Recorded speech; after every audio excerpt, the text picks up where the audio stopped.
Hello and welcome to Top Fives, the show of everything Top Fives, presented by the Sex Effects. I'm Joey Parati. And I'm Sean Day. And folks, we have a special Valentine's Day show for you this week because, we might be doing it live on Tuesday, but this will come out on Friday, which will be the 12th. And that'll be the closest show we have to Valentine's Day. So that's why we're doing it. Yes. Anyway. Join us on this romantic adventure. I've always wanted to have a romantic adventure with you, Shawnee. I feel like we've had a few in the past before. I feel like we have had more than a few. Some romantic stuff in the. Oh yeah, it's my favorite. You know, it's kind of funny. I was just I was talking to one of my new coworkers. We had someone who got hired, and we were just talking about like traveling and stuff recently. And I was like, man, I cannot wait to like travel again. And like, I ended up, taking out some photos of, our trip from to Paris, France last year. And I was like, dang, like just kind of reflecting on it. I was like, man, this was so much fun. And like, I can't wait to go back there when when we're able to. Yeah. So, Paris is high up on my list. Italy is very high up on my list. Italy as well, right? England always. England always. Always, yeah. First in our hearts, first in minds, and I don't know. But yeah. Where else? Calcutta, I'd like to travel to. I was just looking up Amtrak. The Amtrak train system. You could take an Amtrak all the way to New York. I did not know that. Yeah. I'm sure it would be probably a really long train ride, but I was like, man, yeah, kind of interesting. Probably like 6 hours or so. Yeah, something like that. But yeah, I don't know. I'm like anxious to travel, dude. Like I feel like I feel you. Yeah. The travel bug. So I don't know. Hopefully we'll see what this this year brings us, and with all the COVID stuff and the vaccinations and everything, hopefully people will be able to travel again. And I'm definitely saving some money right now, so hopefully when the time is right, I can book a plane ticket or whatnot. So, but yeah, hell yeah, traveling's on my mind. That's kind of what's been up lately, and just kind of right on traversing places, and it makes me think like I love traversing. Makes me think like we should probably travel more in like California. I'm sure there's like tons of other places we can visit. I don't know. California's not that big, but like I booked a little Airbnb, not Airbnb, B&B in Carmel. Not this weekend, nice, next weekend. Dude. So that'll be kind of cool. Yeah. Dude. Stand by the ocean. That's gonna be cool. Nice, dude. Yeah. Yeah. In Carmel, dude. Boozing it up. Boozing it up. Yeah. Boozing it on the beach. Yeah. But no, I've been having the same itch, man, and almost more so like there's part of me that like wants to move to Europe. Like America, this was a scary 4 years, and I do believe that it will get worse.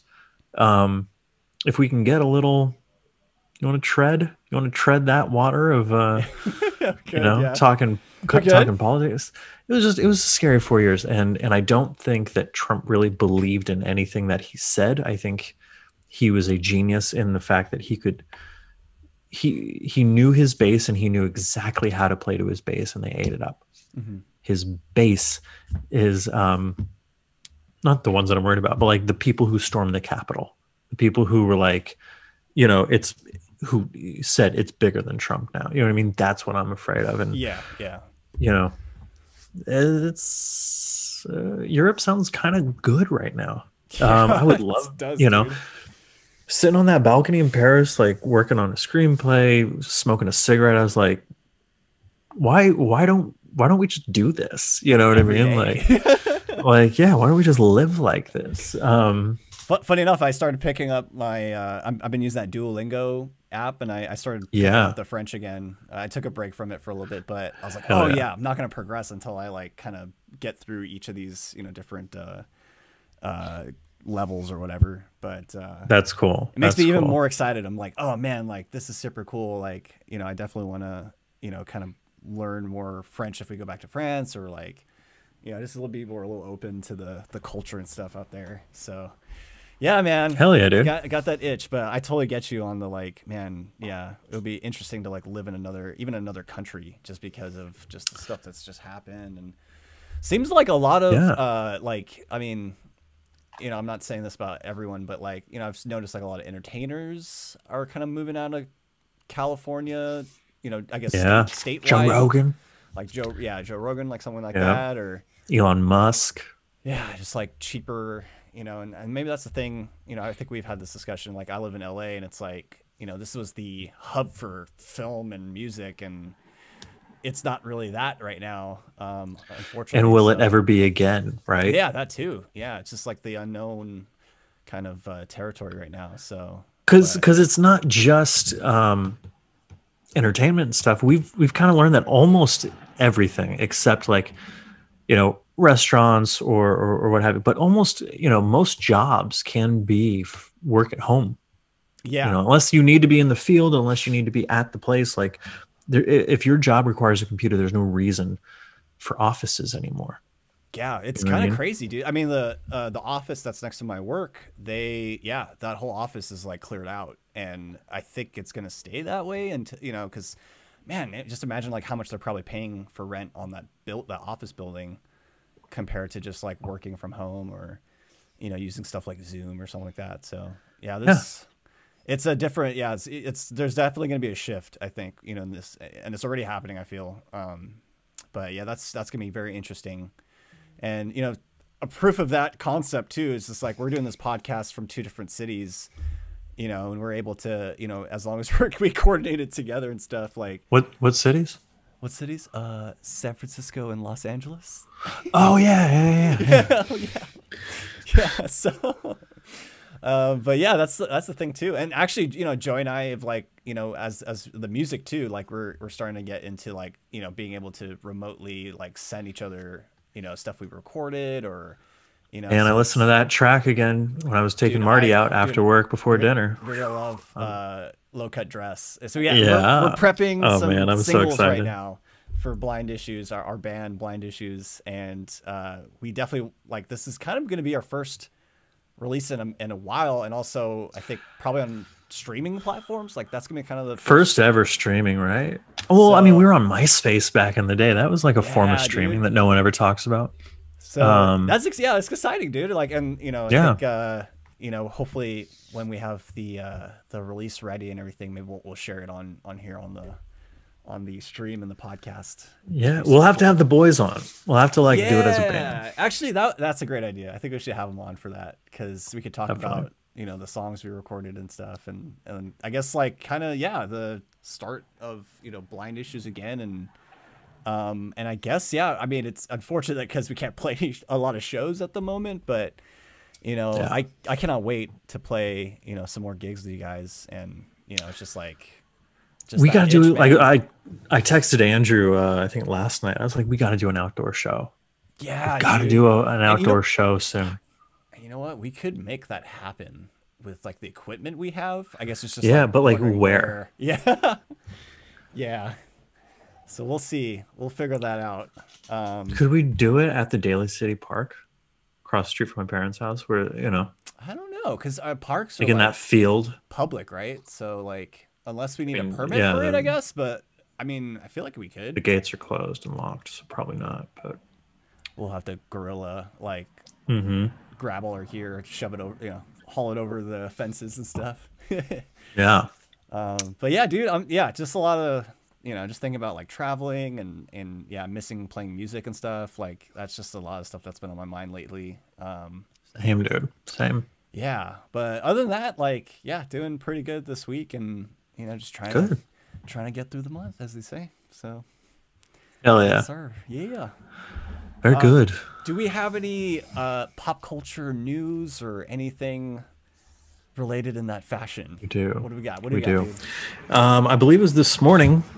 I was on the toilet and scrolling through Twitter and Instagram, and they released a picture of Jared Leto's Joker in Justice League. Before we get to my negative comments, Jonathan, how did you feel about this? I actually just watched like before we started streaming, I watched a video just on IGN or something like that about it, and they talked a little bit about like the context of like where like where I guess where Joker is at this moment in the film, I think. Hmm. So is it? I don't know if I'm correct, but is Well, it let's just after? Or? let's talk about his appearance Oh, okay, first, and appearance first. Yeah. then jump to that. Yeah. Appearance. I mean, he doesn't have those tattoos, those ridiculous tattoos on him, so I'll give him that. He's got this weird like long hair. He's got a mane. He's got a mane, which is like I just kind of see Jared Leto through there because he always has long hair, usually. Yeah. So I don't know how I feel about that. Yeah, I don't know. Like for me, personal opinions is like, why is the Joker in this movie? Like in the first place, I think. I don't know how integral he's going to be to the story with this cut. He won't whatever. be. It's one scene, So and it was an yeah. afterthought. It wasn't. This wasn't part of the original Snyder cut. This is Snyder having more money and more time to play with, and being like, "Hey, this would be cool." I see. Yeah. Yeah. I don't know. His look kind of, it just looked kind of thrown together. I think that's kind of the best Yeah, way to the put smeared lipstick is like it's too smeared. Like you know what I mean? it. Like I feel Yeah. like Ledger's was good because it looked like a crazy person did it, but you could still see his mouth and the lips and all that. This one Yeah. is just like, Yeah. it's It's a just like little what? too much. Yeah. It's a little too excessive. I know they took the tattoos off, but like, yeah, it's a little too Thank excessive. Christ. And But then the like long hair, it reminds me a lot of. Do you remember that cartoon, The Batman? yeah. Oh Came out yeah. in Yeah. like '04. Yeah, yeah. So that Joker was always in like a straight jacket. Yes. Yeah. Yeah, and he had long. He I had a think little he bit had like longer. dreads or something. But yeah. So I mean, yeah. To me, it looks like going. It'd be fucking badass.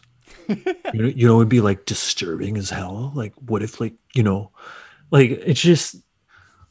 I'm over it, man. You know what I mean? Yeah. Like, I'm just over all. I'm like, I'm gonna watch it. I'm curious as hell, but I Yeah. do not think I'm going to like this thing.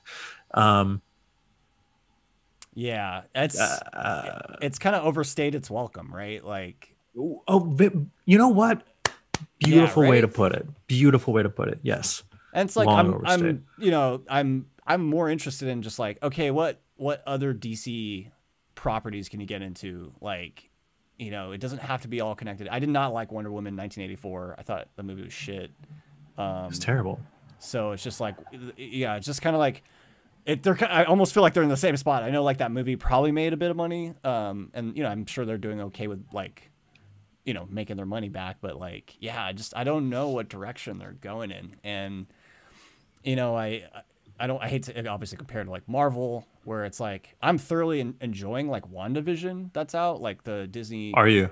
TV show stuff. Like it started off a little slow for me, but like, I like it because I'm, obviously you have a slight background on the characters from the previous movies, and it's just like it's a different format I think for them.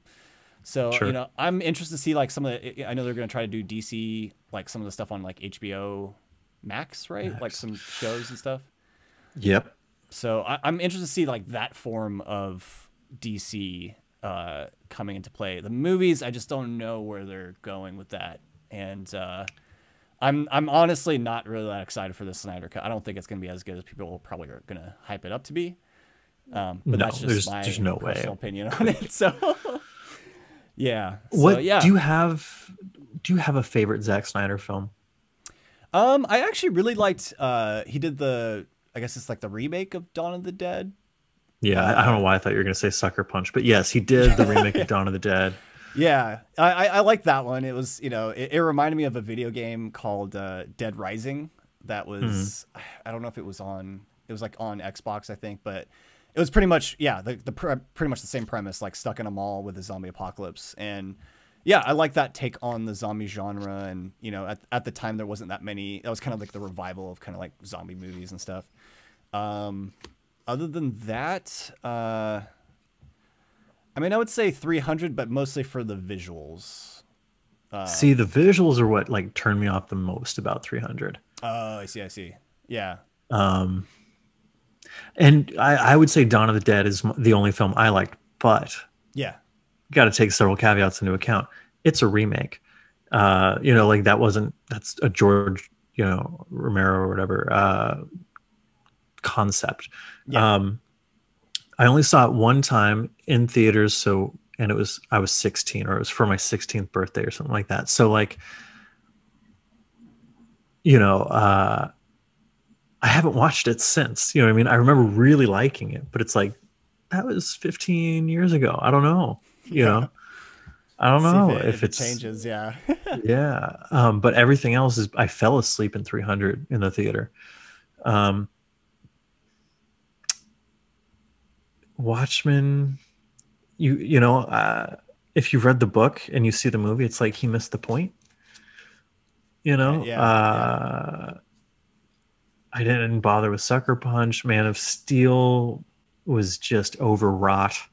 I thought the wrong tone for Superman. Interesting take, but how much of that was Chris Nolan, right? Because Chris Nolan was heavily involved in That's that right. picture. Yeah. BVS, you and Yeah. I, you can go We've back and listen to like episode 5 of this podcast where we just tear into BBS for sure. tear into BVS. It's one of our longest episodes. But yeah, man, I don't know. Like you know, and everything I hear is that Zack Snyder's a nice guy. He's one of the nicest guys, and I believe that. But as a filmmaker, this talk of a visionary, and I'm just like, okay, um, I don't see it, Yeah. and I think he needs to stay away from these classic, wonderful characters because he does that. I'm gonna make it so metal. I'm gonna make it so, you know. I'm like, but it's not that. You know what I mean? Yeah. Stop that. But Yeah. Um, Man, I mean, I'll talk about this in my short time, but I'll kind of okay, piggyback off that later in the show because, yeah, I'll show you. I watched a documentary on, funny enough, an MCU movie, Iron Man, the Iron Man. I don't know where I found it. I found it on like YouTube randomly, and cool. it might have been probably from the DVD or the extended stuff. But watching that documentary, I'll talk about it later. But yeah, like comparing those two, it's just like damn, like seeing like this person is like someone like Jon Favreau, right? Is like super into the character, and he has so much love and respect for that character in a way, and finding a way to still translate it to an audience, especially for people who may not know who that like Iron Man is, you know?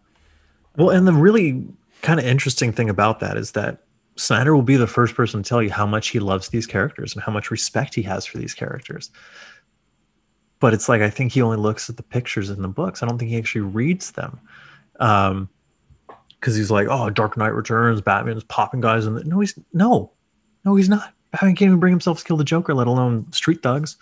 You know, there's a, but then he's also the type of guy in an interview would be like, well, if you don't like my movie, you just don't understand the comics. And it's like, no, sir. I've been obsessing over this shit since I was 12 or 13. Like, I understand the comics. Like, you know what I mean? Like, Yeah. I've got long boxes, motherfucker. Like, come talk to me. So it's that kind of shit where like, okay, he might be a nice guy, but he's insulted me as a fan and as a customer. You know what I mean? Yeah, I feel you. Yeah. So we'll see. Snyder Cut. We'll see. Snyder Cut rant, people. Is there a release date on the March 21st? March 21st. So I don't know. Let me see. We'll definitely do a March 18th. Excuse me, March 18th. We'll definitely do a little podcast on that for sure. A little podcast. No promises. Yeah. Yeah. Right on. Do it March 18th. Okay, cool. Yeah. Okay. Jesus. Cheers, brother. Cheers. So. Oh, good. Go for it. No. I didn't pick up any beer today. I was like, could go for some beer right now, but it's all good. Man, that's okay. This is old Stella. I probably shouldn't be drinking it. Because it tastes like old Stella. Yeah. But no, it's good till June. There we go. You know what? This has really become my favorite. And it was Dos Equis for the longest time, but Something about a cold Stella, man. Stella's, Mm, yeah, cold Stella's mm, tastes mm, really good, mm, dude. mm.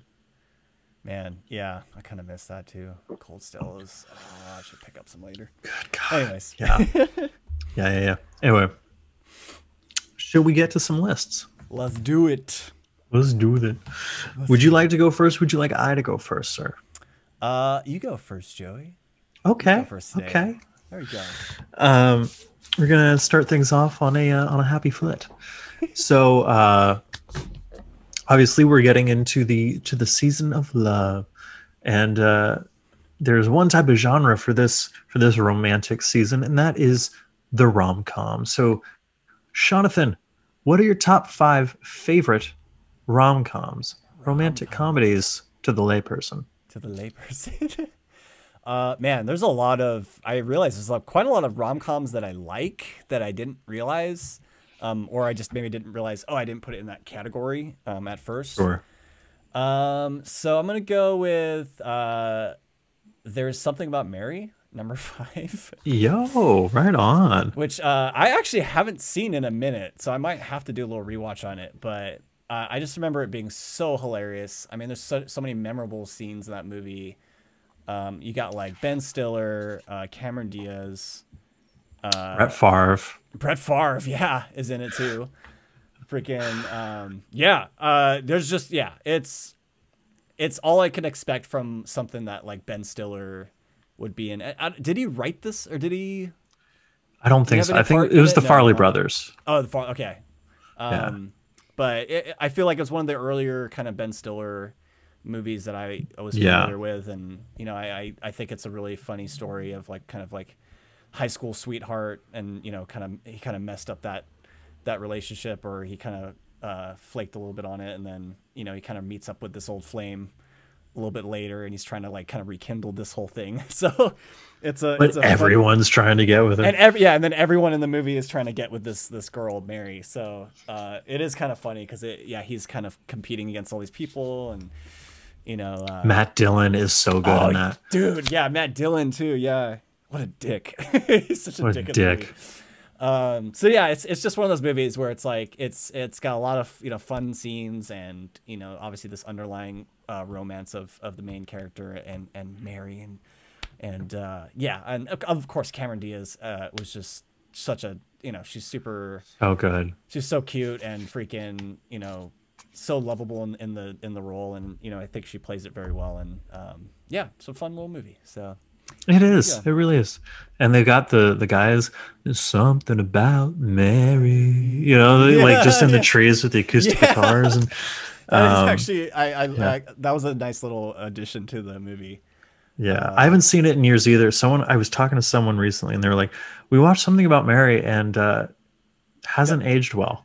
Really? Like, I guess it's not 2021 friendly. I don't know. Interesting. Rewatch it and let me know." Okay, I actually might watch that tonight because that'd be kind of a funny one.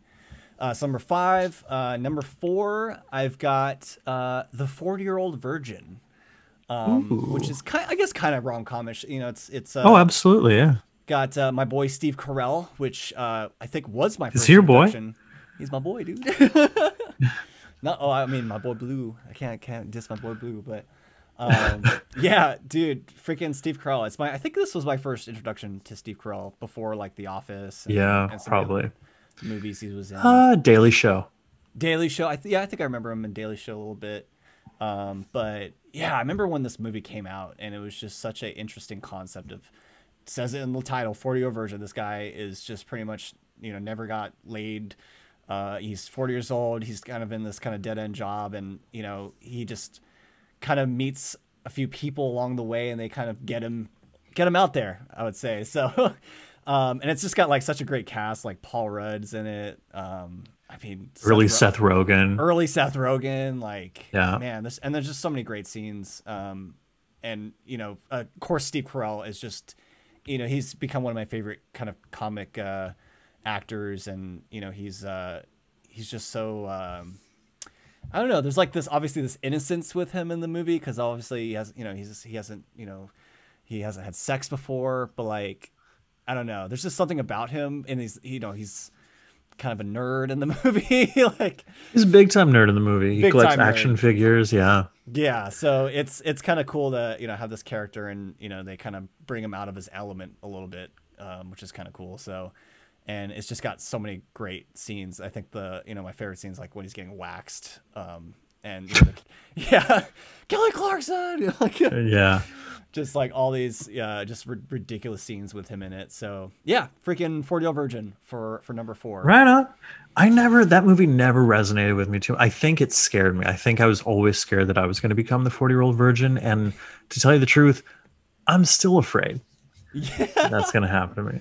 I mean, I'm still a nerd in some way or form too, but yeah, it's just I don't know, early Steve Carell, which was like, okay, this is great. Like, I want to see more of him and other stuff and other movies and stuff. So, Yeah. 4, 40-Year-Old Virgin. Number 3, I think I've mentioned this one with our holiday list that we had from December, but Just Friends was kind of a Right on. nice little rom-com. We got Ryan Reynolds playing, this kind of Hollywood, music agent or whatever, kind of revisiting PR guy or PR something. guy. Yeah. Like revisiting his old like childhood home and obviously rekindling with an old flame. Amy Smart, I think, right? Amy Smart. Right? So it's got this interesting premise. Of course, when he was in high school, I think when he had like a huge crush on her, and he just kind of stayed in the friend zone. So it's this kind of funny thing of like, maybe I can kind of get with her and kind of things are even, but then he ends up kind of falling for her again. And it's this funny thing of like, kind of moving away from home and then kind of coming back to your hometown and, kind of meeting up with old, friends or whatever, or kind of seeing what things have changed and what hasn't. So it's kind of a cool film. And I can't remember the guy's name. The guy who plays Oz in American Pie. Klein. Yeah. Chris Klein, Kevin Klein? No, Chris Klein. Chris Klein. Chris Klein. He plays just like Matt Dillon. He plays like the biggest dick in this movie. And when he plays he too was a friend zone. Yeah, that's the funny part about it. It's like, yeah, he again had like a similar situation to Ryan Reynolds' character, and he doesn't play a dick like in front of everyone. He plays it to just Ryan Reynolds' character in general. Yeah, it's brilliant. So he's like this kind of hippie-ish music Dusty. or something. Yeah, Dusty. Something Dusty. It's like Dusty. What was his last name? D. It's like Dusty D. Dusty. Was it Dusty Diamond or something like that? Or Dinkle something? Dinkelman? Dusty Dinkelman. Dusty Dinkelman? I think you're right. I think you're right. And I love, there's a scene actually where they're like, Dinkelman. They're just, his best friend are like, just kind of like, oh, I can't believe this guy is still around. He puts out the CD, Simply Dusty. Yeah. Yeah, he does play that like kind of like kumbaya, like I'm a indie music guy. So well. He's so good in the movie, but I think the real MVP is Anna Faris. Oh yeah, she's brilliant in this movie. Yeah, she's crazy and almost like borderline psychotic as a music artist to Ryan Reynolds' character, and I guess they had a relationship in the movie, or they had a thing, or it sounds like that. Yeah, right. Yeah, if I remember correctly. And he was trying to like get away from that for the whole movie. But yeah, she is like the standout. One, she's like singing all her songs and Forgiveness. Yeah. And Ryan Reynolds is like, I don't want to be a part of this. Like you could tell like on his facial expressions and just the way he's acting around her. So Samantha Jones. Dude, yeah. She's so good. So Just Friends for number 3. Number 2, this one, I don't know if I've mentioned this movie before, but I still I don't know. It's got like a nice little light, kind of heart to it for being funny rom-com. Wedding Crashers, with Owen Wilson and my boy Vince Vaughn, dude. Your boy. My boys, all my boys here, dude. Yeah. Hell yeah. Your money, dude, as he would say in Swingers. Yeah, freaking I don't know. I really enjoyed this film. It was kind of ridiculous to think like, oh yeah, this would be like these two dudes who are probably in their like, I don't know, late 30s, 40s, like just crashing weddings. Like that's like their thing. And it's just like such a funny concept. And of course they crash they crash a bigger wedding, and it turns out like some of Owen Wilson's character falls in love with Rachel McAdams' character in it. And there's this, just really nice moments where you kind of get, you get a little bit of that humor and comedy, but also, nice kind of heartfelt moments between the characters. And they sold it to me, like, for sure. I felt I got their chemistry. And then who's the Isley Fisher? Is that her name? I never know how to pronounce her name. Yeah, Isle Fisher? Eiley? It's Sacha Sacha Baron Cohen's wife. Wife, but that's not how we want to refer to her. That takes away her agency. Yeah. But she plays, like, again, kind of a weirdly similar. I wouldn't say similar to Anna Faris, but she's kind of like crazy. I see the comparison. She's kind of borderline, like legit crazy in the Absolutely, film. Yeah. And it's great because like Vince Vaughn's like totally into it by the end of the movie. He's like, I dig this. Like, yeah. She does something to me, Father. Yeah. Yeah, there's just like so many like funny scenes. Oh, and this is my first time I saw Bradley Cooper in a movie. Bradley Cooper, yeah. Which again, like, he just played the perfect asshole boyfriend. I don't know what's up with these like rom-coms and like the movies I like, and they always have like the asshole boyfriend or like lover or whatever. But it took me a long time to see Bradley Cooper in a different role after this movie, because he just played that character so well. And I just feel like, I was like, damn, he played. I don't know what, I mean, I'm not saying he was a limited actor. I just felt like that was like kind of his role. I felt he was good in it. So, but of course he's gone on to do lots of other things. But Wedding Crashers, dude, freaking love that movie. Right on, very good, man. I might very have to good. Do a rewatch on that one too. Might have to. And then number one, in true wedding fashion, I have The Wedding Singer, which is probably one of my favorite Adam Sandler movies. It's got all sorts of stuff. It's set in the 80s. It's got great music, obviously.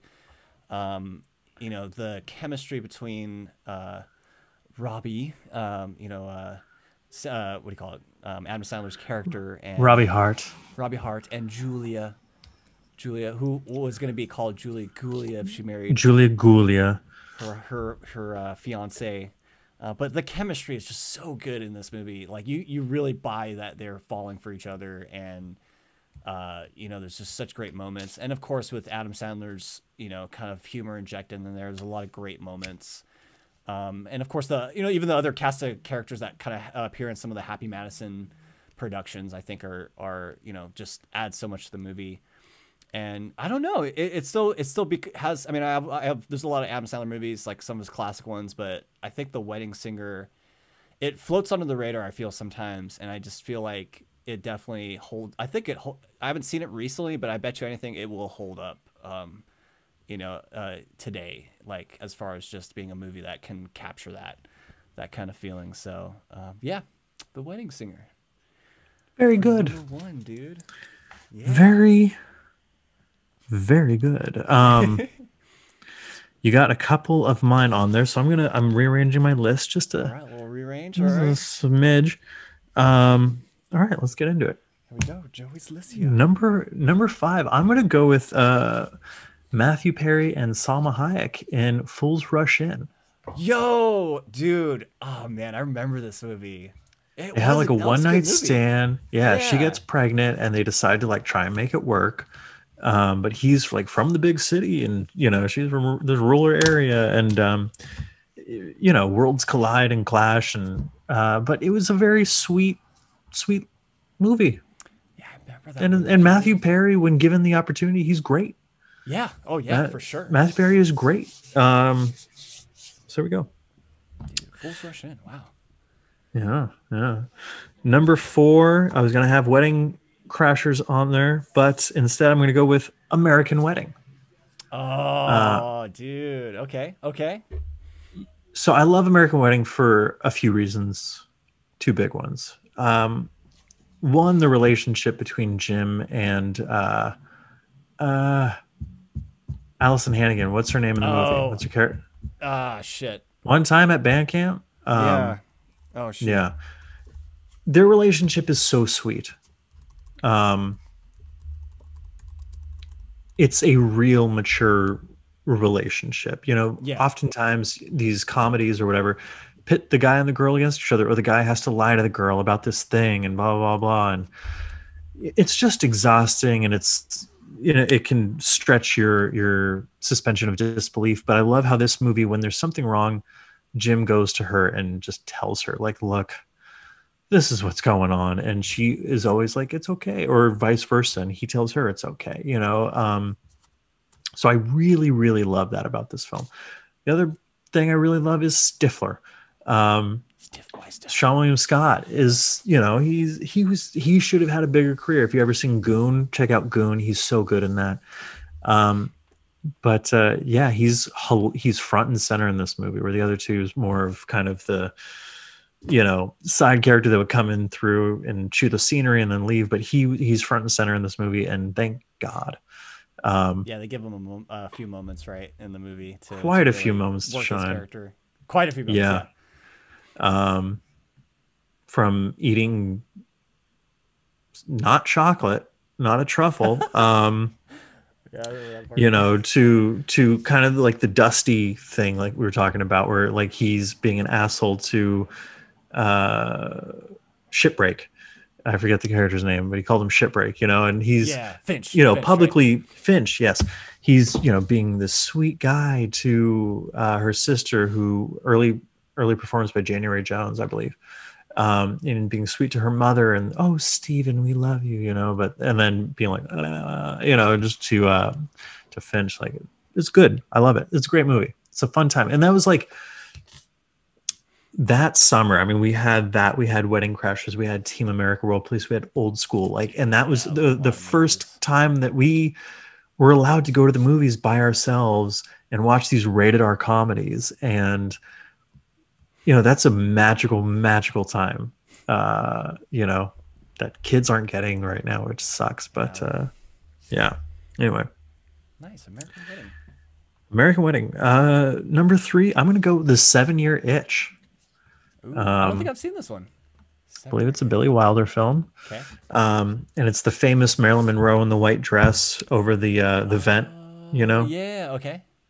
So basically, I mean, you've heard of what a 7-year itch is, right? It's after 7 years of marriage, start getting a little itchy, and you know, you got to get out. And this guy, what happens? It's been a long time since I've seen this, but I really love this movie, and it's written like a play and acted like a play, and, you know, just very long camera angles, and you just see these people acting, like doing their craft. And you know, like when we watch movies today, it's all close up, speak, you know. Yeah. But actors don't get to inhabit an environment anymore and just breathe and live as a character. And so I, you know, when you watch these old movies like The Odd Couple or something, you know, where it's very much a play, and you're just seeing these people act and get the timing, and, you know, it's really great to see. But anyway, this movie, his wife and kid go to wherever, you know, it takes place in New York. He sends them away for the summer. He's home alone, and he keeps having these like fantasies, and his imagination like runs wild. And Marilyn Monroe moves in upstairs, and so he's very tempted. And yeah, it's a sweet movie. It's funny. I think it works. It's fresh today as it was back in 55 or whatever it was. 7-Year Itch. Good movie. 7-Year Itch. Man, Marilyn Monroe's hanging out upstairs. So she's gorgeous, you know. Damn. She's gorgeous. You watch, you know the myth of Marilyn Monroe, but until you've seen her, you know, on celluloid, you're like, oh, I get it, you know. Yeah, I gotta check that one out. I haven't seen that one yet too. Good. My number 2 was gonna be The Wedding Singer, but you took it. So I'm gonna go with Big Daddy. Yeah. So, you know, the other one I was thinking was 50 First Dates, but I really like Big Daddy more. And while it is, the main relationship is between him and the kid, he does form that relationship with Joey Lauren Adams, and it kind of, you know, helps complete his arc and everything. Because yeah, the love story is intertwined with him trying to do right by the kid and figure that all out. It's another Adam Sandler movie where it doesn't get talked about a lot, but he gives a wonderful performance in this movie, especially with the kid. It was two kids. I forget their names. I'm blanking. Oh, they're twins. They're twins, right? Yeah. Yeah. But yeah, so it's a great movie. It's a funny fucking movie. But good heart to it. And the heart, you know, is not only him and the kid, but it's him and Joey Lauren Adams. So Layla. God He goes, yeah, I like your song. Scuba Ski, damn you. You know, and you get Rob Schneider as the delivery guy. Yeah. Oh, you know, shit, just dude. that concept of like the delivery guy is my best friend. Like, is just so sad and funny, and like it's wonderful. Number one, this probably should go with my other list, but it technically does have a happy ending, so I'm putting it at number one here. It's High Fidelity. Dude. I've watched this film probably more times when I'm heartbroken than when, you know, things are good. But you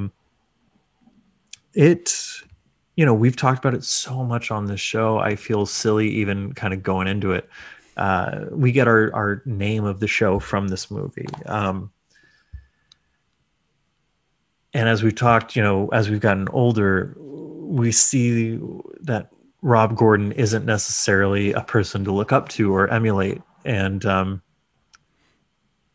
it's really about this grown man growing up, and incrementally, like not even, you know, it's not this character arc. It's a, you know, but it is an arc. He does change by the end of the film. But yeah, it's a movie very close to my heart. I flip flop between, is it my favorite movie or is it my second favorite movie? It's between that and Evil Dead 2. But yeah, I love this movie. It's always kind of been what I've wanted to do in terms of storytelling and stuff. Relationship stuff is what fascinates me. You know, thinking about relationships and all that kind of stuff. I've called it my life's work, you know. And I think a lot of it comes back to seeing this movie in 7th grade, you know? Yeah. Dude, so early on, man. I remember when you introduced me to that film, dude. And like, we've pulled so much. I mean, there's so many great, you know, moments in that film too. And soundtrack kicks ass as always. So good. Such a good soundtrack. I'm waiting for that to release on vinyl, dude, if that ever happens. What are you talking about, son? Wait, they have this on vinyl now? Am I super late to the party? This. Ooh, a little show and tell. Here we go. Oh, This is a Record Store Day release. Awesome. Oh, dude, that's so cool. Hell yeah. 13th floor elevators. You gonna miss me, baby. The Kinks. Everybody's gonna be happy. Soundtrack. John Wesley Harding. I'm wrong about everything. Velvet Underground. Oh, Sweet Nothing. Oh yes. Yeah. Love. Always See Your Face. Fuck. They got some songs on there, dude. Bob Dylan. Most of the time.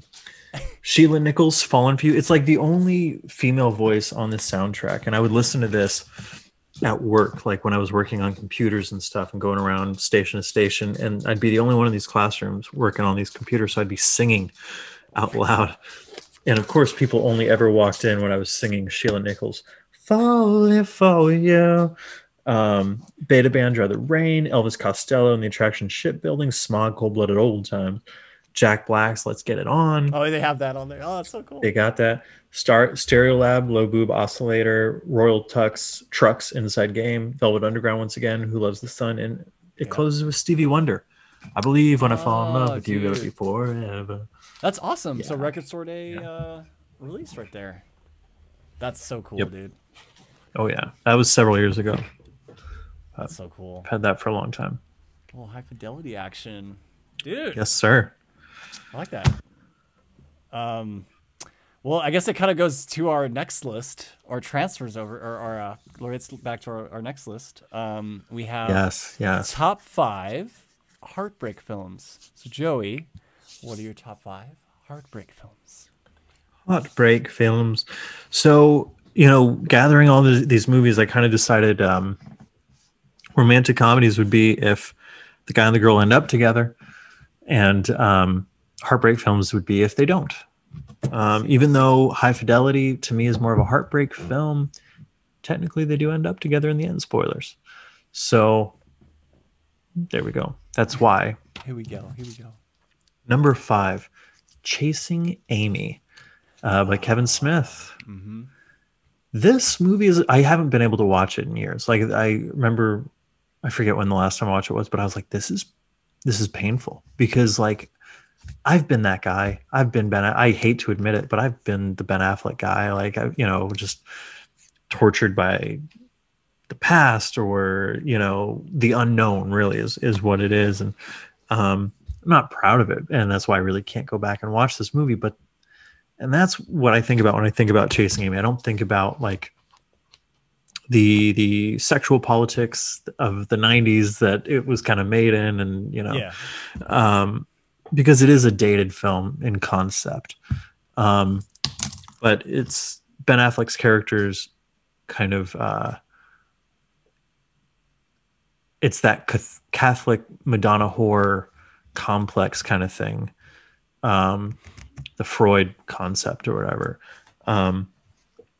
That is like, oh shit, I've never seen a movie capture that just so well. Just so like, it's like an addict, like when they know that they're killing themselves, but they can't stop. You know what I mean? Yeah, and they're just driving And Kevin Smith has said, he's like, this is me on a slab, more so than any of his other films. And I believe it. Chasing Amy. And the Criterion is really cool. Oh, you got the Criterion too. Yeah, because it comes with like it's his comic. At the end of the movie, he's got like a comic that says Chasing Amy. Yeah. Number 4, another painful movie. 500 Days of Summer. Yeah, that movie. It's very, it's painful. Joseph Gordon-Levitt, Zooey Deschanel, I believe an early Chloe Grace Moretz, I think. I think so, yeah. She's a great actress. She should be in more stuff. But yeah, 500 Days of Summer felt so fresh when it came out, and it hits that spot of like, it's just, that's honestly what it feels like to be in love, and to be on when you think your life is, you know, and all those ups and downs, and just the crazy high of emotions. Like when I think about that movie, I think about Joseph Gordon-Levitt on top of the world, singing and dancing, and there's cartoon characters, and he looks at himself and his reflection is Han Solo, and then he comes up in the elevator and and you just hear the rain outside, and he's just, you know, it captures the intensity of a relationship, the intensity of those feelings so well. Yeah, that's all I gotta say about it. 500 Days of Summer. Very good.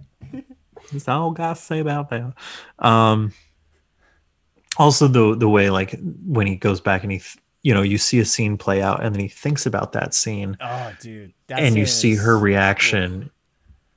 Like, we've all been there. It's a hard scene to watch sometimes, because it's like, what was it, like, expectation versus reality? Like, And I think I've only... Oh, no, go for it. Oh, I thought it was just a good way. Like, they show it side by side, right? So it's like you're fully in, like, his head as far as, like, what is happening. Yeah. So... Yeah, I think I've only seen the movie the one time, because it's painful. It's a very painful watch. Like, it's great. It's good. I love that movie, but I can't go back to it. It speaks too personally, you know? Ugh. Number 3, Casablanca. Ooh, okay, Casablanca. I love Casablanca, and you know, during my heartbreak phases, you know, I turned to guys like Hank Moody, Bukowski, or you know, Fonzie. The But Fonz. Rick, you know, Bogart's character in Casablanca is one that I also kind of always go back to, and you know, he's this guy who he's had his heart broken, and he cares about nothing else. Nothing else. You know, he's just there. He's just existing, and it gives him this power. You know, not giving a fuck is a powerful thing. Um, and when you're with someone, you do give a fuck, and that can limit you sometimes from speaking up or you know, following through on what you believe is right because you don't want to hurt this other person, or you know. So you see Bogart just at the beginning of the film, he's just disconnected. Yeah. And he's, you know, he doesn't care. And when, you know, this girl comes back into his life, he's angry, he's hurt, but yet he is in love with her. And, you know, you don't know until the very, very, very last moments of the film, are they going to be together or not? And have you seen Casablanca? Because I don't want to I spoil don't a think so. 70-year-old movie for you. I know, don't spoil it, but yeah, I I don't think I've won't. seen I it all the won't. way through, but that is Beautiful. I mean, interesting, like, way to look at it too. Yeah, like, you know, yeah. till the last kind of few moments of the film, you're still wondering, like, you know, where's this character going with this? So I won't ruin it for you, but please watch Casablanca soon. It's very good. come Valentine's Day, I'm gonna be watching all these movies, dude. Hell yeah. Hell yeah. Number 2, Annie Hall. It's, okay, yeah, you know, not a not a politically correct choice, I guess, because Woody Allen is canceled, as he should rightfully so be, but we need to separate the art from the artist, I guess. I don't know. Do we? I'm still figuring that out. yeah, But it's a good movie. It's an honest piece of work in that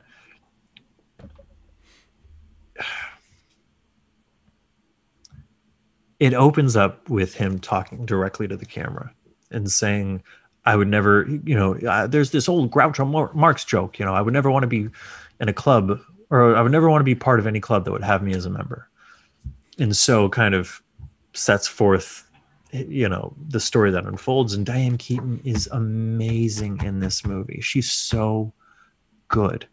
You know, forget Woody Allen, watch it for Diane Keaton. I've never seen someone so effortlessly portray someone awkward. Like when you think about, like, that's a hard thing to do. When you think about an actor having to laugh on command and make it seem as if, you know, they had no idea that joke was coming or something like that. Like, and awkwardness is a similar kind of thing to capture. You know what I mean? You can write it, but it's gonna feel a little stiff. yeah. And what she does with this character is really wonderful, and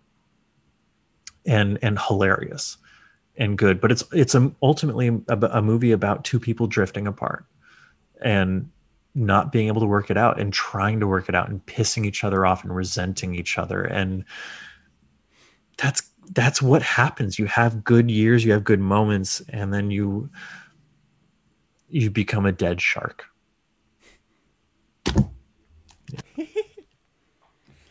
Like, so, dead shark, y'all. I mean, that's how they kind of reach their conclusion in the movie. They're on a plane, and where that ends, like, you know, a shark is always constantly moving, you know, and when the only time a shark stops moving is when he's dead. And I think we're a dead shark. Dude, you know? I like that. Yeah, I like it too. Number 1, I'm gonna throw a fucking curveball at you. Yeah, I'm curious now.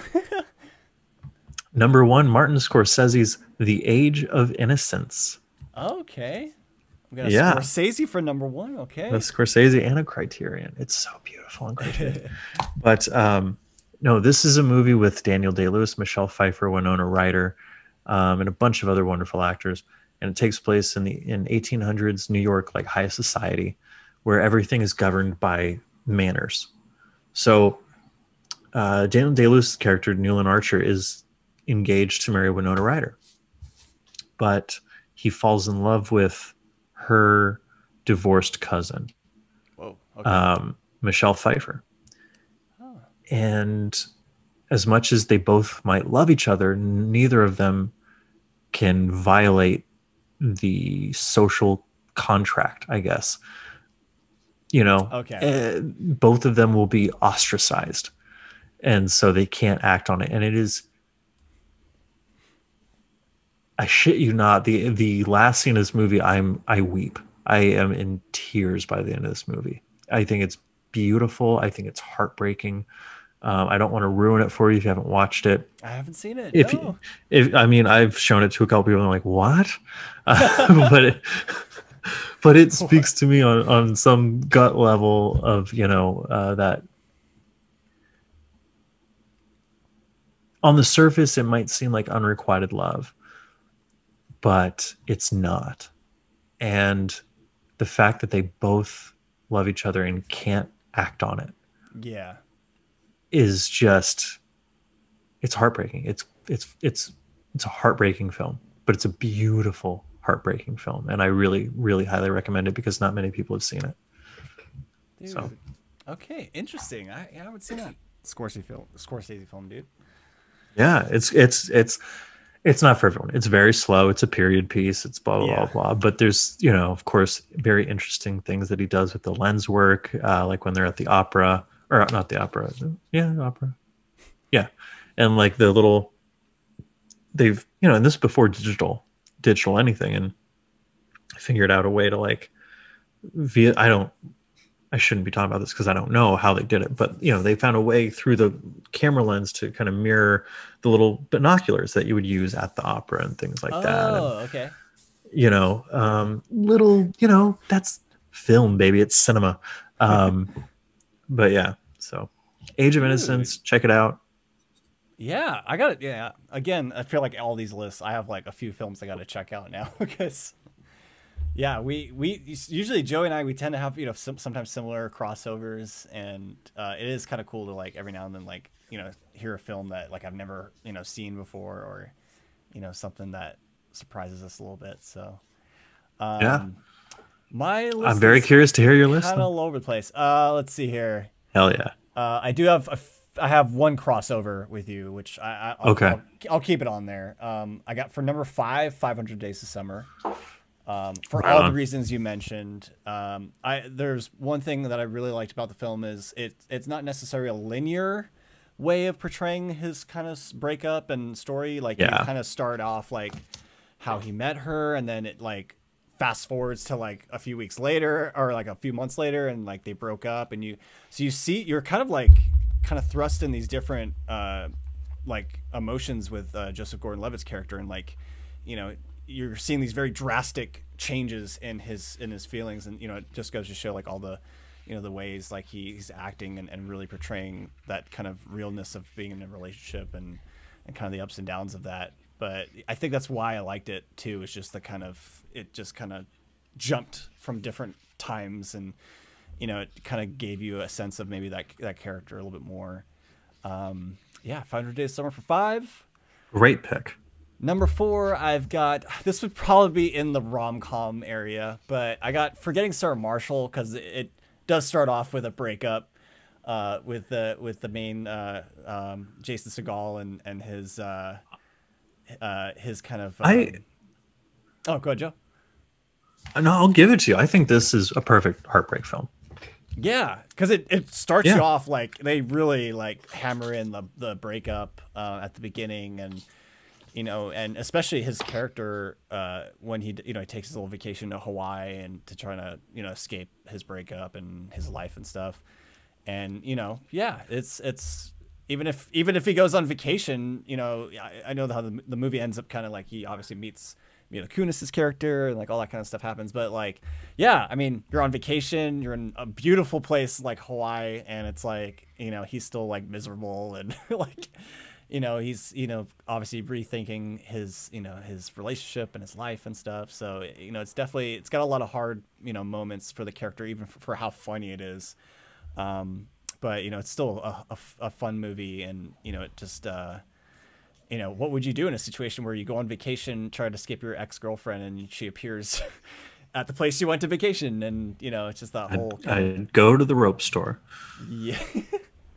So, yeah, and that was my first introduction to, like, Russell Brand and, like, his kind of comedic, doings. And, yeah, it's just a lot of interesting and fun characters. And I think Jonah Hill makes an appearance in that movie, too. He's very good in it. Yeah, he's like the waiter.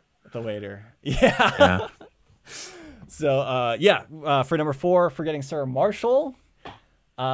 Number 3, I've got Swingers, which is funny enough, Jon Favreau and why am I blanking on his name? I said him earlier. It was your boy, dude. My boy Vince Vaughn.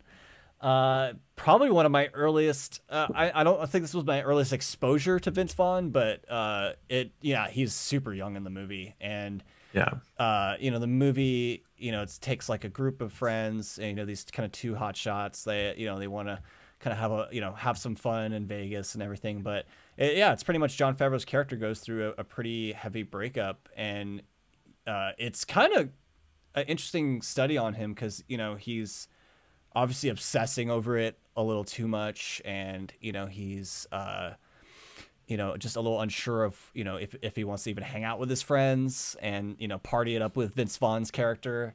So it's this interesting thing, and there's a sense of like innocence with like Jon Favreau's character, and he's kind of like the nice guy, but like he just can't get over this girl that he broke up with throughout like the most of the movie, and you see it kind of affect certain things that happen to him in the movie, or with his friends, or maybe with someone that he might be interested in, or maybe someone he might meet at a bar. Heather Graham's in it. She's super sweet, and she actually becomes kind of like the love interest for him later on in the movie. Yeah, it's a fun one. It's been so long since I've seen that. Yeah. I don't remember. Baby, Your Money. I remember them playing Sega. That's kind of one of the only things I remember. They're legit just like a group of like, and I think that's the funny part is like they're just kind of like that group of friends that like just go out all the time, and like, and I think that's why it's kind of funny because Jon Favreau, like, he was all about that life, and when he breaks up, he's just like, I don't want to do this. I don't want. Are we cool enough to be go out there and do this? And, it's just kind of funny how he kind of struggles a little bit, even with his friend Vince Vaughn's character. He's kind of been his like support and kind of giving him a little more confidence, obviously. But, it just gets to his head. And I think that's a interesting thing. And maybe kind of similar to like 500 Days of Summer, where like, it is kind of a moment where you think like, yeah, breakups suck. And, like sometimes it really does kind of get you in that way. Physically or mentally. So, big time. Swingers. Like that. I'm going to go number 2, High Fidelity. I know it was on the other list, but, this movie, has obviously quite a bit of heartbreak. I mean, Rob, the main character, is counting down his top 5, breakups pretty much throughout the film. Yeah. So no, it's definitely belongs on this list more, I think. Yeah. But it's again, all the things we probably talked about this movie. It's got, it's just a great, it's got just great scenes. Obviously great music, very real situations, I feel, with, relationships and, even kind of thinking about Rob's character and again, his kind of growth throughout the story.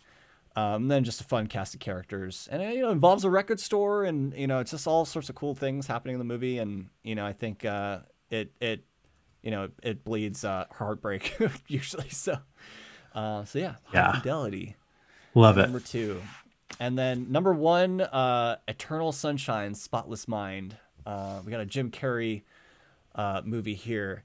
This movie always gets me, man, because it's the premise of the movie is pretty much like, if you met someone, you broke up, and you had the option to like erase their memories from existence, would you, if that was an option, would you do that? And that movie it's, you know, directed by Michel Gondry, and I think Michel Gondry's done like a lot of these kind of very dream like kind of visual things. And it is very surreal when you watch it, because, you know, at one point you kind of just, you know, you're inside the memories of Jim Carrey and his relationship to Clementine, played by Winslet. yeah, Kate Winslet. Yeah, she's in that movie too. Yeah, so yeah, it's heartbreaking because you slowly see these memories that, you know, he's revisiting, and so, you know, obviously they're disappearing left and right, and, you know, by the time you get to the last few memories, he's like, you know, is this, you know, does he regret this? Does he regret, you know, taking away the memories? You know, I feel like obviously breakups suck, but like, you know, the experience I think you pull from it can, you know, probably change how you view things, or maybe how you set yourself for the next relationship. And, you know, it's an interesting concept to do that, to like, and from what I remember, I think the erasing memories thing wasn't necessarily just for, you know, a breakup or whatever. I think they used it on other means of like maybe forgetting someone in your life, or maybe you lost someone, you know, through death or something like that. So it's a very interesting topic on loss and kind of, you know, kind of guilt and stuff with relationships. And they do it so well, and you really feel for Jim Carrey's character, which he totally shines as a dramatic kind of role in this one. Yeah, he's just it's just very interesting to watch him, and it's very different for Jim Carrey because he plays kind of like a more, yeah, kind of introvert, shy kind of character, and you usually see him kind of, you know, a little more animated. So it was interesting to watch him play this character, and then yeah, the kind of sad, bittersweet ending of like, you know, will you know, the memories that you have, you know, will they, if you erased them, you know, will you ever cross paths someday, or will you ever, you know, find a way to rekindle somehow in this weird nature we call the world? Yeah, it's a very, I don't know, it's like a bit, it's like, it always leaves you on a bittersweet thing of like, oh, like Yeah. they didn't go through the relationship in a way, but I think at the end, I mean, spoiler alert, I think they release because it's like a procedure. Kraken. So they release the Kraken. They release that information on the people who have had their memories erased. So they do know now at the end of the movie that they had their memory erased of the specific person that they had, because there's other clients and stuff. So that part was kind of weird. And maybe it makes you think of like, you know, is it right or wrong to do that? You know, and so there's like all these weird kind of like Sure. social. That's why I've avoided that movie. It's a hard one. It looks It's a hard too one. painful. I can't. Yeah. And that's why it's one I like. You have to be in a mood for that one, and that's why it's number one on my list for sure. So yeah, number one. Right on. Sunshine. Right on. You know, that's a good list, Shawnee. It's a very good list. Thank you. I think it's a better list than mine. Nah, dude. I mean, I don't know. There's like, I see, there's always movies I haven't seen that, like, you know, have on your list. And, you know, I don't think I've seen Annie Hall either. I don't think I've seen that movie either. It's so good. Yeah. Jeff Goldblum has his first role. He's a young actor and he's on the phone and the camera's just on him. He goes, hi, I forgot my mantra. Really? I forgot my mantra is like, yeah. Well, no, like I forget, but like, yeah, man. That line of "I forgot my mantra" is just hilarious. Yeah, sticking to it, Jeff Goldblum. Yeah. I almost had La La Land. Ooh, yeah, on my list, and it's again very similar to like bittersweet, right? Like a bittersweet ending. Bittersweet. Like the thing with La La Land is like I didn't like the movie. But the ending, the last 10 minutes sneaks up on you and all of a sudden you're bawling your eyes out and you're like, how did this happen? It's a hard one to watch, that last part, especially when they do this. They do a similar thing to like 500 Days of Summer, where they have like the expectation versus reality thing, where they play out their relationship that would have happened, certain key moments. Yeah. And then they'd handled it better, or yeah. I do like that ending though, because it, you know, it just takes a look from both of them to really, you know, from Emma Stone and Ryan, not Ryan Reynolds, Ryan Gosling's character, Baby like Goose. Baby Goose. Yeah, that moment is just like, you just from that stare with each other, you could tell like exactly what they're feeling in that moment, and you know, maybe kind of a little bit of, you know, relief or kind of respect for each other in that Acceptance. moment. Acceptance, yeah. So I'm getting teary-eyed thinking about it. yeah, so that Shit. movie's intense. Yeah, especially at the end. Yeah, yeah, man. Heartbreak films. I don't mind Heartbreak heartbreak films. films. You know, I feel like we try to pull from any type of movie genre we have, right? You know, the experiences we see in them. Oh So, man, I forgot a couple key ones. ooh, Shit. Kramer versus Kramer. Although that's more of a, it's not so much a heartbreak film as it is a courtroom, like I'm going to keep my kid and, you know, or me and my son are going to learn to bond because of this divorce. But the kind of, excuse me, modern day answer to Kramer versus Kramer is Love Story. love story. Or is it called? No, Marriage Story. Oh, Excuse you me. know what? I haven't seen that yet either, and I think for that reason, I kind of like similar. You were saying Eternal Sunshine. Like I Yeah. just heard it was a very intense For take on. some reason, last year when it came out, I was like, I think I have to do this. Like, this is like the final test of the divorce. Like, I need to watch a divorce movie. And like, again, the last 5 minutes of that movie, I'm bawling my eyes out. Just wrecked me. It wrecked me. But I'm glad I watched it. Um, I don't think Laura Dern deserved an Oscar, but it's a good movie. So check it out. Definitely check it Marriage out. Story. Okay. Yeah, Marriage Story. it's a tough one. It is a tough one. Um, Nice. Nice list. yeah, We got a little bit of everything today. we Rom-coms did. and some heartbreak. You Heartbreaks, they're need all. you need both. I think my mom said it to me when I was young. She was like, you know, unless you've had your heart truly broken, you'll never understand true love. And I think she's absolutely right. You know, like there's no way. You know, like it's when you meet someone, you're like, oh shit, like this is what it, okay, this is okay, yeah, right on, cool, this is what it's always been supposed to be about. um yeah, relationship, man, we can go on and on and on about Oh yeah, relationships. dude. Joey and I have a history of well, we're good friends, dude. So we've shared each other's advice We've and shared each other heartbreak and yeah, and our secret bromance, you know. our secret bromance that is not so secret. More Yeah. on Twitch, I guess. Jonathan, do you have anything you'd like to share with our dear, sweet, lovely imaginary audience this week? Yeah. So earlier I was talking about that Iron Man documentary. I don't know Yeah. where I found it on YouTube, but I'm sure it's part of Well, that's not helpful.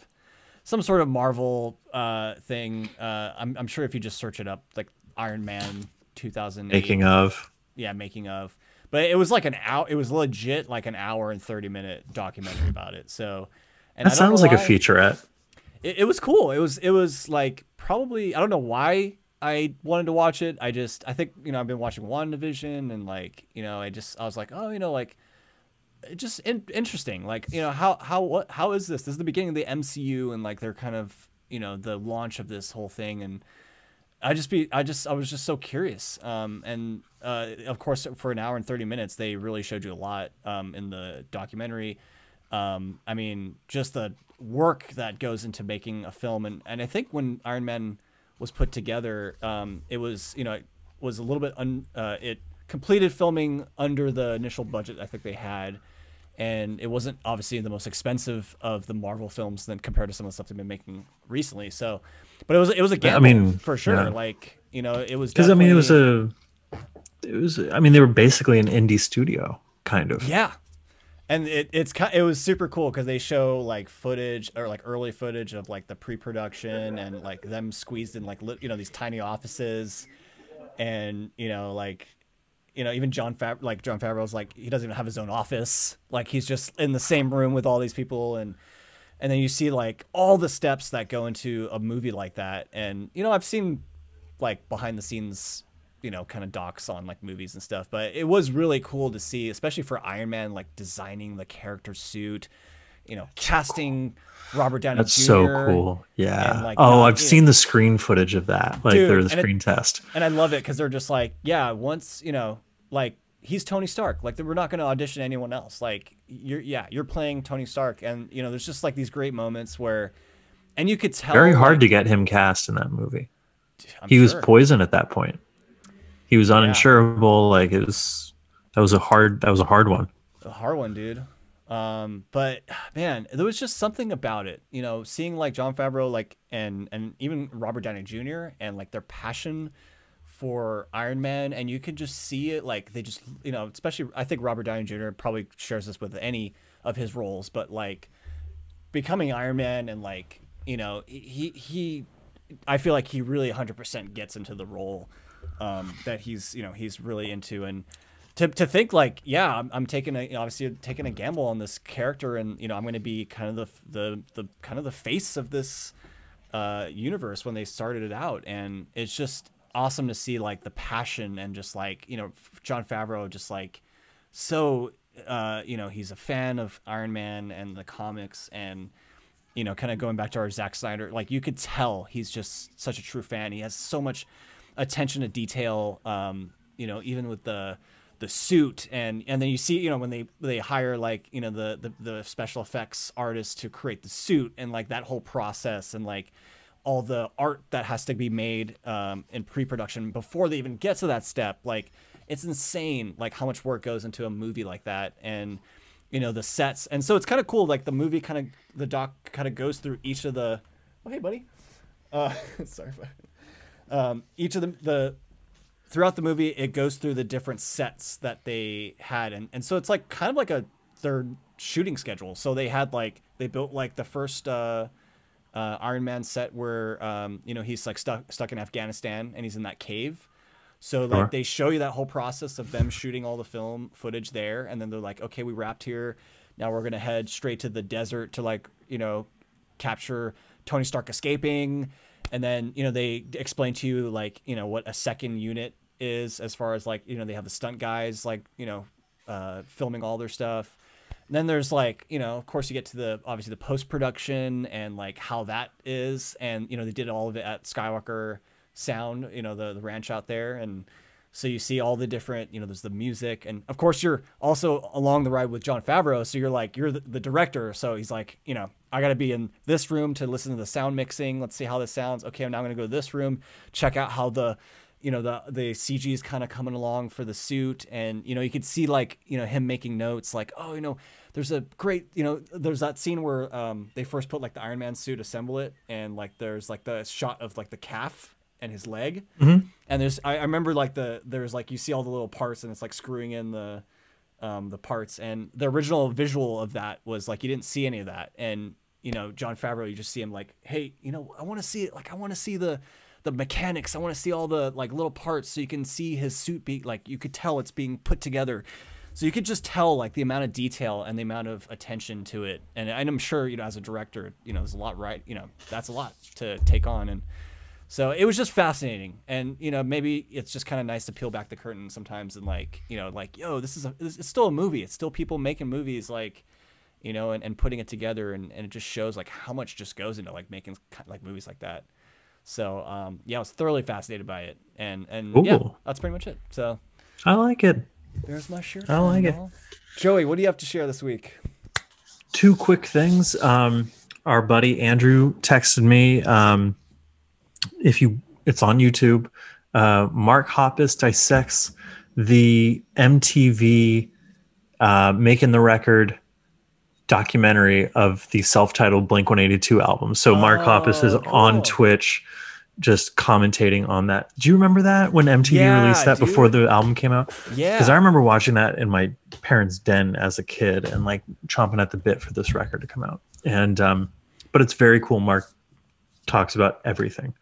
Damn, that's so cool. So it's a good watch. And so thank you, Andrew, for sharing that. And then the other thing is me and the lady have been playing a lot of Monopoly.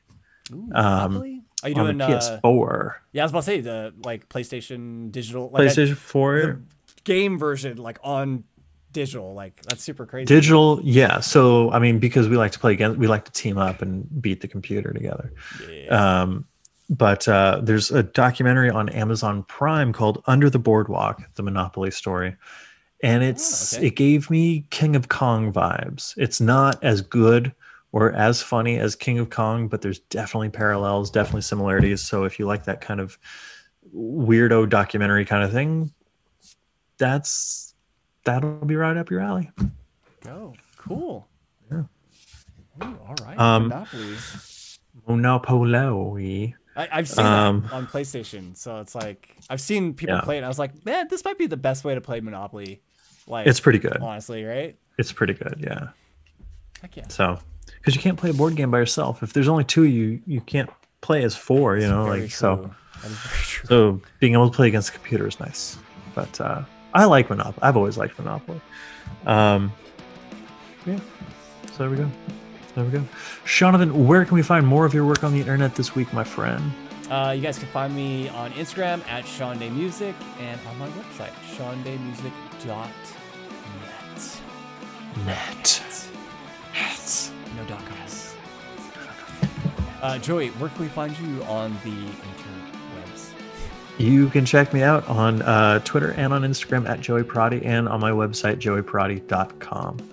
You can check out the show at Top 5 Pod. That's TOPFIV 5 POD on Instagram, on Twitter, on YouTube, at gmail.com, and on Facebook at Top 5 Podcast. We're on Apple Music, Google Play, SoundCloud, Anchor. We're supposed to be on Spotify. Who knows if we'll be there by the time this one day publishes. Yeah, we'll get there someday. So please give us a like, give us a listen, give us a follow, give us your love, and we will give you oh God, all the heartbreaking kid love in return. Heartbreak loves in return. I don't know, dude. I mess it up every week. Until next time, I'm Joey Parati. And I'm Sean Day.